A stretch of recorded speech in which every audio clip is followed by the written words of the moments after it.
Hello and welcome back to another episode of Strong Collectors Comics. My name is Jordan and I'm joined today by my plucky co-host Dakota.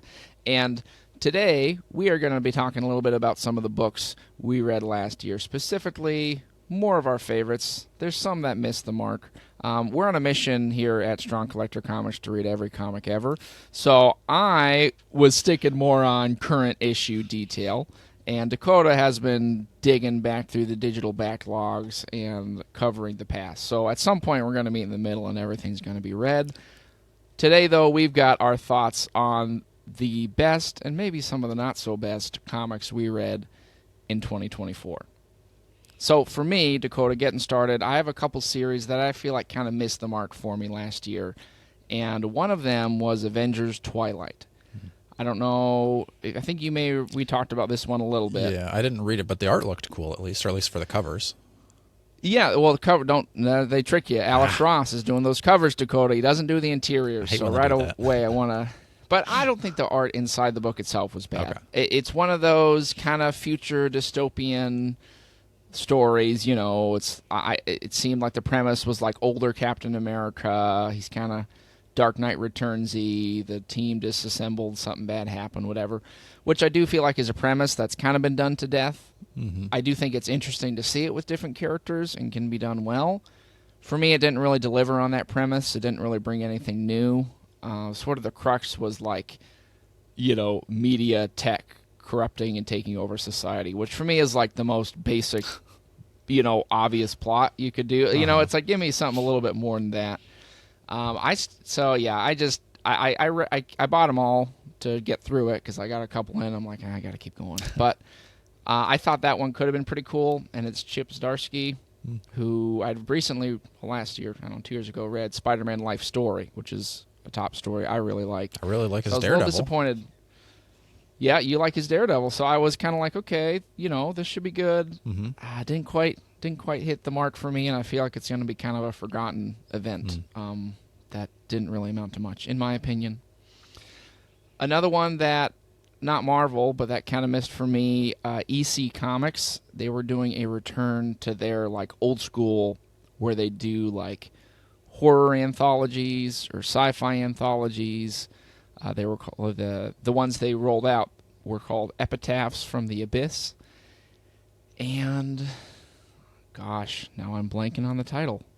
Not Strange Tales. Some kind of sci-fi one.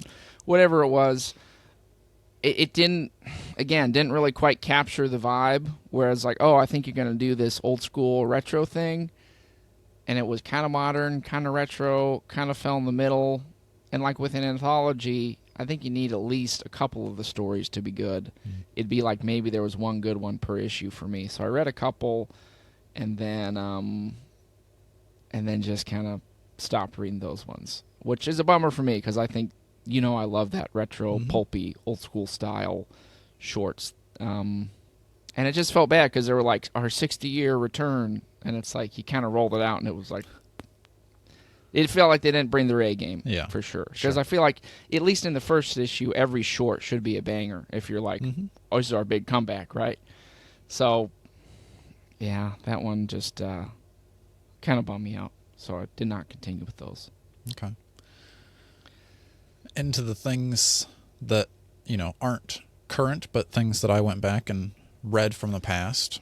I'll give you my top three, and I'm going to take out Tim Sale art stuff because otherwise we just have a Tim Sale list because anything he does to me is gold.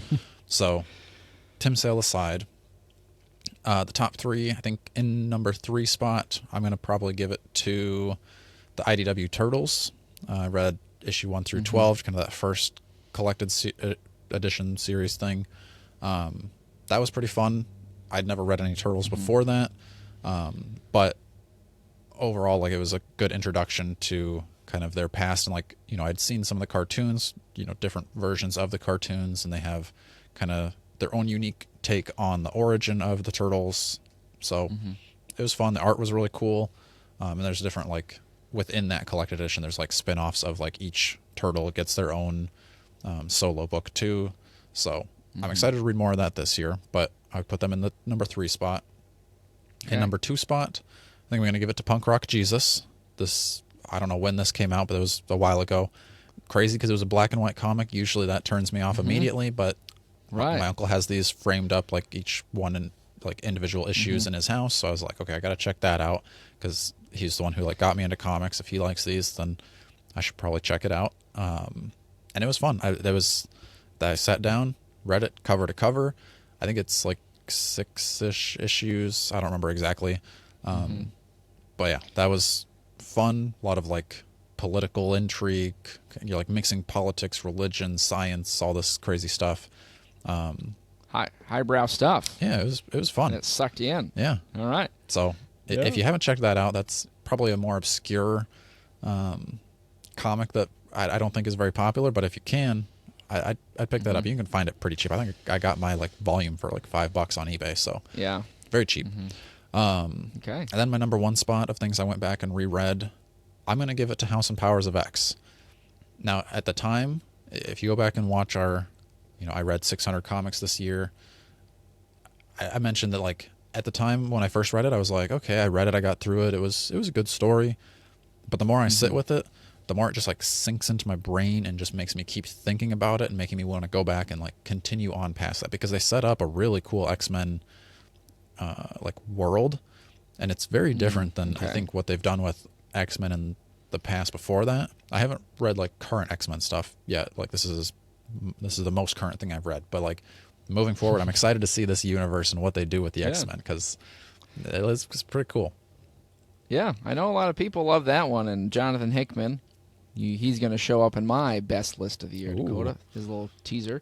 But yeah, I think he's a great writer, and I want to read those myself. I still haven't gotten around to them, but I've heard a lot of people like him, and I think his stuff does that, where it kind of sticks with you and does cool things with maybe characters or stories that you feel like have kind of been used a lot. So I always like it when creators bring like a new spin on something. And I think it just like the way he took like mutants' powers and then he was like combining them to do things that you wouldn't really expect. Like the creativity in that story was pretty wild. Yeah, and it felt like really setting up the X-Men as like more than just a little offshoot in the universe. Like they're like actually a pretty significant presence, if I remember, was kind of the vibe I seemed to get from building that up. So who knows? Maybe we'll see some of that in the future movies at some point. I think that'd be good. Yeah. Okay. So my top three? Your top three. Books then? Okay. So my number 3 is going to be a DC book, and this was Batman. Oh, I remembered the crappy EC comic. It was called Cruel Universe. Okay. So there you go. Didn't forget. Well, I did. Then I remembered. Okay. Batman Dark Age. So that was 6 issues this year.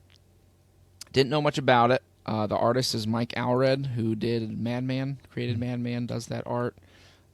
He'd done a series called Superman Space Age, at least the art for it. I don't know if he wrote that one.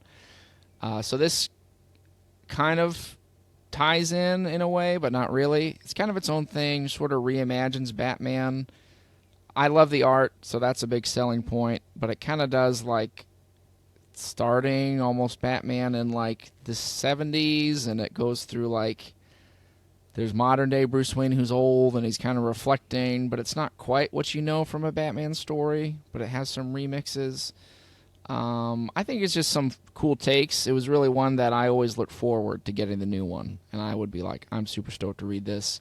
And yeah, it kept me hooked, and I thought it was a fun new take on Batman. There were some other Batman series I read, and this one really stood out for me as the best one that I'd say I read last year.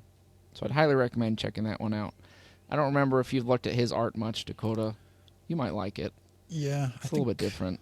I've seen some stuff. I don't know if I've read much with it, but I think there was something Marvel I think I'd read with him. He did a Silver Surfer series a couple years ago, so it's kind of like pop art style. But I think he does some fun visuals. So I think it was a good story too, though. So I'd recommend checking that out.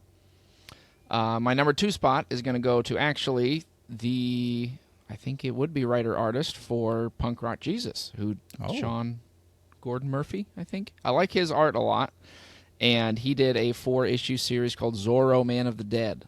Big Zorro fan, as you know, And it did a really cool thing. I know, Dakota, you are not so sold on Zorro, but I think you might like this Zorro series because it's kind of almost set in the continuity of like Zorro was a guy, like a legendary figure from like back in the day. And what does that mean as a symbol now for these people who are kind of oppressed and like interpreting it that way? So it's like takes place in modern day, but it has the essence of, Zorro kind of fighting against the powers that be and rallying with the people and stuff. So it was a cool, pretty short read, 4 issues. I was hoping to go longer, but now I'm hoping that he does more, and I think he could. But I think he'd had a really cool take on that character, and I enjoyed it a lot. So if I could recommend one Zorro thing to you, Dakota, it might be that one. Yeah, I'd check that out for sure. Since you like his art. And it's in color, so bada boom, bada bing, even better. But yeah, that one was a cool one. So before I get to my number one, I'm going to tell 2 series I think you should be watching moving into 2025 that I have been reading. One of them is Minor Arcana from Jeff Lemire. I very much like that one. Dakota, I'm a big fan of Black Hammer, Sweet Tooth. Jeff Lemire does the art and writing for this one, and it seems like this series is starting off like kind of a new universe that he's tying things in. So kind of like a young girl returns to her small town. Her mother is a psychic. She always thinks she's a quack. You know what I know.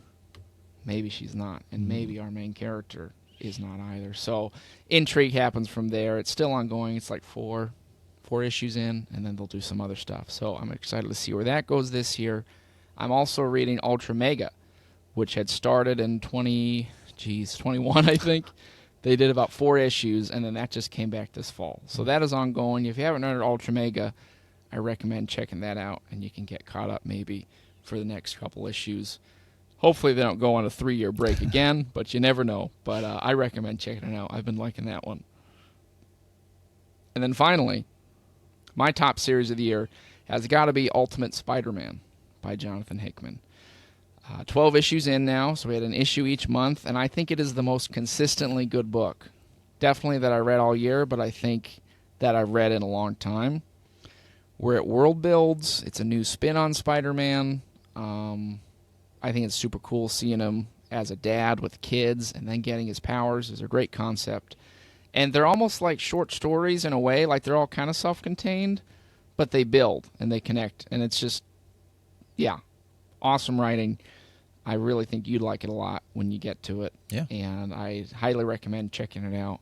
And the last issue of the year was a Christmas special, so I mean you can't get much better than that for a way to end Spider-Man. So that would be my top of the year. And that is what we've got for you, folks. So those are the books we've been checking out. Let us know what some of your favorite books were in 2024, if there's any best books we missed. And please be liking, sharing, and subscribing. Until next time, stay strong.